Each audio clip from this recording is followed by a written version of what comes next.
Alors, pour penser l'origine du mot feuilleton, il faut penser à l'origine du phénomène. Donc le phénomène, le mot feuilleton désigne en fait un espace à l'origine et pas un genre. Un espace que s'ouvre le journal des débats.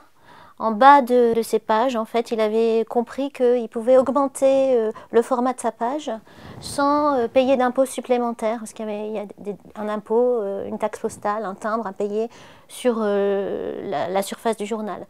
Donc découvrant qu'il avait une petite marge, en quelque sorte, il s'ouvre cette marge et il ouvre cette case. Et cette case, on l'appelle feuilleton parce qu'on considérait que c'était un supplément. Et on appelait feuilleton les cahiers de 8 pages qu'on pouvait insérer de manière exceptionnelle à l'intérieur du journal. Alors, en fait, souvent on confond le feuilleton et le roman feuilleton. Donc le feuilleton, c'est l'espace que je vous ai décrit. C'est un espace donc, qui est ouvert dans le journal et au départ, c'est un espace marginal, supplémentaire. Donc il sert surtout à mettre des petites annonces quelquefois très drôles, très privées, des petites charades, des logogriffes, c'est-à-dire des devinettes, des petits jeux auxquels le lecteur peut jouer. Et puis petit à petit, on y met aussi de la critique littéraire, la critique dramatique. Il faut comprendre que c'est d'emblée, et ça va rester comme ça tout au long de son histoire, un espace interactif où le lecteur a l'impression qu'il peut intervenir, un espace de connivence aussi, on le voit, parce que ce sont au départ des petites brèves de proximité, des petits articles de proximité, et donc c'est aussi un espace de résistance, parce que je vous l'ai dit, le feuilleton s'ouvre sous l'Empire dans un journal censuré et finalement les censeurs font très peu attention à cet espace qui leur paraît être un espace très matérialiste, pas très intéressant. Petit à petit, ce qui va se passer, c'est que donc on va avoir des textes de plus en plus longs, des textes signés aussi, qui vont installer une forme de périodicité, de sérialité, c'est-à-dire que le même chroniqueur, le même critique va revenir par exemple tous les dimanches, et donc une habitude va se créer avec le lecteur, c'est sur le même genre de mécanisme que jouera le roman feuilleton, cette espèce d'habitude créée avec le lecteur. Et on va avoir des récits de voyage et de plus en plus aussi de la fiction, des récits de voyage fictionnalisés, de la chronique fictionnalisée. Petit à petit, on va évoluer vers des contes et des fictions brèves. Alors traditionnellement, on dit que c'est en 1836 que naît vraiment le roman feuilleton. En 1836, Émile de Girardin crée un nouveau journal, La Presse. Dans ce nouveau journal, il décide de baisser le prix de l'abonnement pour le rendre plus démocratique, un peu plus démocratique, parce que l'abonnement était très, très cher, 80 francs par an. Et donc, il le diminue de moitié. Il faut bien voir que même en le diminuant de moitié, ça reste un médium réservé à un public bourgeois et à une élite. Donc, il diminue le prix du journal, l'abonnement du journal à 40 francs. Et en même temps, il installe une régie publicitaire, ce sont des mécanismes traditionnels de médias, mais à l'époque c'est innovant. Donc il organise une régie publicitaire pour faire venir des annonceurs et il embauche toute la jeune génération romantique, des écrivains qui ont à peine 20 ans, Gautier, Balzac, Dumas, et il leur confie la case du feuilleton. Et donc c'est eux qui vont petit à petit, dans ce journal-là et dans d'autres, inventer le roman feuilleton. Alors traditionnellement on dit, mais c'est largement une convention, que le premier roman feuilleton, c'est La vieille fille de Balzac, en 1836. Bon, en fait, La vieille fille de Balzac ne répond pas vraiment à une poétique de roman feuilleton, c'est un texte avec beaucoup de descriptions, etc. Mais c'est vrai, ça paraît séquencé en 13 épisodes. Petit à petit, les feuilletons vont s'allonger, comprendre de plus en plus d'épisodes. On peut dire que le vrai premier grand phénomène feuilletonesque, c'est Les Mystères de Paris, que Eugène Sue donne au journal des débats entre juin 42 et octobre 43, et donc qui va constituer un énorme phénomène populaire. Même les analphabètes connaîtront les mystères de Paris, ils se le feront lire, il y aura des objets dérivés, des pains d'épices en forme des personnages des mystères de Paris, des assiettes, des jeux de loi, etc. Et puis ceux qui savent lire feront la queue au cabinet de lecture puisque le journal est trop cher pour pouvoir connaître la suite des aventures de Rodolphe et de Fleur de Marie.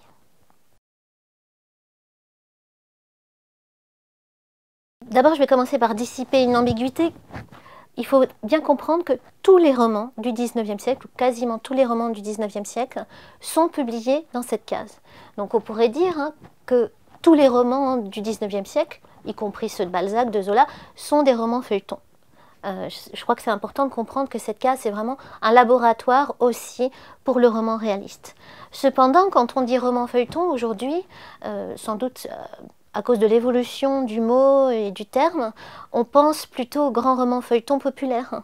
Et là aussi, il faut savoir qu'il y a eu quand même plusieurs générations de romans feuilletons. Il y a eu d'abord le grand roman feuilleton romantique, Eugène Sue, Les Mystères de Paris, Le Comte de Monte Cristo de Dumas, Les Trois Mousquetaires, enfin, ce genre de romans qu'on connaît bien.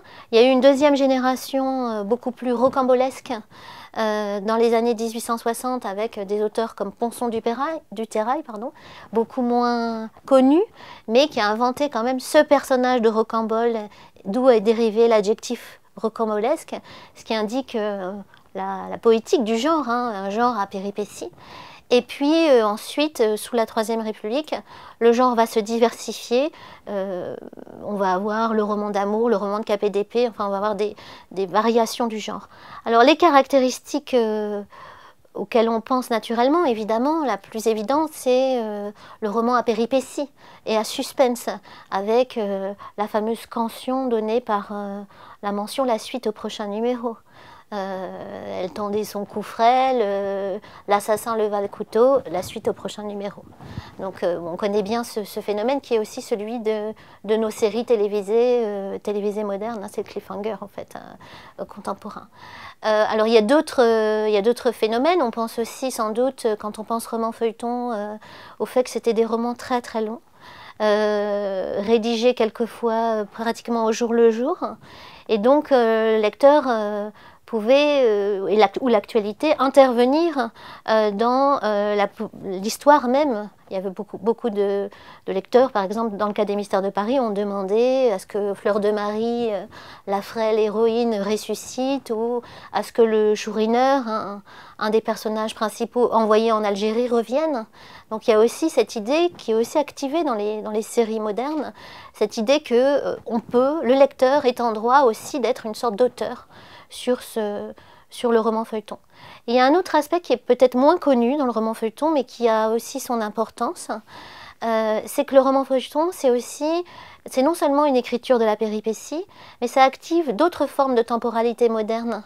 Par exemple, la quotidienneté. Le roman feuilleton, je l'ai dit, il est périodique, il revient tous les jours, mais surtout, il apparaît à un moment où justement la France s'installe dans une modernité périodique. On le voit bien avec les horaires de chemin de fer qui s'uniformisent partout, le dimanche, les horaires des ateliers aussi qui deviennent uniformes, et le quotidien et le roman feuilleton participent à l'installation et à la réflexion sur un réalisme de la quotidienneté. On le voit quand on regarde... Quand on lit des romans feuilletons, on s'aperçoit que c'est souvent, par exemple, des romans où avec des très longs dialogues. Alors souvent on a dit ce sont des très longs dialogues parce que l'auteur tire à la ligne. Je pense que ce sont aussi des très longs dialogues parce que ça installe un temps où le temps de la lecture est équivalent au temps de la diégèse, au temps de l'action dans le roman. Et il y a aussi dans le roman feuilleton beaucoup de réflexions sur les temporalités quotidiennes, les habitudes. Ça instaure alors en fait une écriture réaliste, autant qu'une écriture de la péripétie. Il y a cette tension très forte dans le roman feuilleton. On a moins insisté jusqu'à présent sur cette écriture du quotidien, de la vie de tous les jours, du retour périodique. On a plus insisté, en général on n'insiste plus sur cette écriture de la péripétie, de l'événement inattendu, du coup de théâtre. Quand on regarde les séries contemporaines ou les séries américaines, on voit bien que c'est souvent la même chose. Je ne vais pas citer de nom de série, mais on voit bien qu'on est installé au cœur de la maison américaine, on revoit les dîners, enfin on est installé dans un cérémonial, dans un rituel du quotidien. C'est la même chose pour les feuilletons. Alors un autre point très important, effectivement, de cette culture du feuilleton, de cette poétique du feuilleton, c'est le lien entre le haut de page et le bas de page, le rez-de-chaussée et la partie informative. Alors, je l'ai dit, hein, le feuilleton, il est installé en rez-de-chaussée. En haut, on a l'information. Et donc, il ne faut pas penser que la ligne qui sépare la fiction de l'information, c'est une ligne qui serait imperméable. En fait, c'est une ligne poreuse. Et donc, le feuilleton va, notamment parce qu'il est souvent rédigé au fur et à mesure de la parution, il va réagir à l'actualité. Alors, dans le cas des Mystères de Paris, par exemple, on sait que plus la rédaction avançait, plus Eugène Sue prenait position sur des phénomènes d'actualité. Par exemple, il y a eu un débat sur les prisons. Ces personnages sont partis en prison. Et donc, il a pris position sur l'insalubrité dans les prisons. Même chose quand Balzac fait paraître La cousine bête.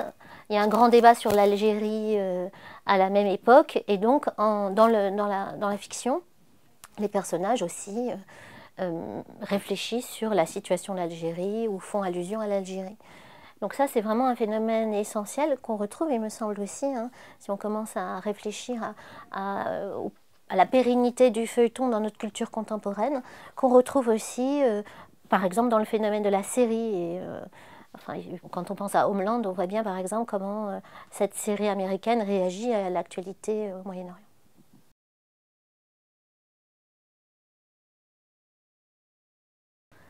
Alors, je pense que si le roman feuilleton a pu prendre tant d'importance au XIXe siècle, d'abord c'est pour des raisons tout à fait concrètes, en raison de la progression de l'alphabétisation au XIXe siècle. Hein.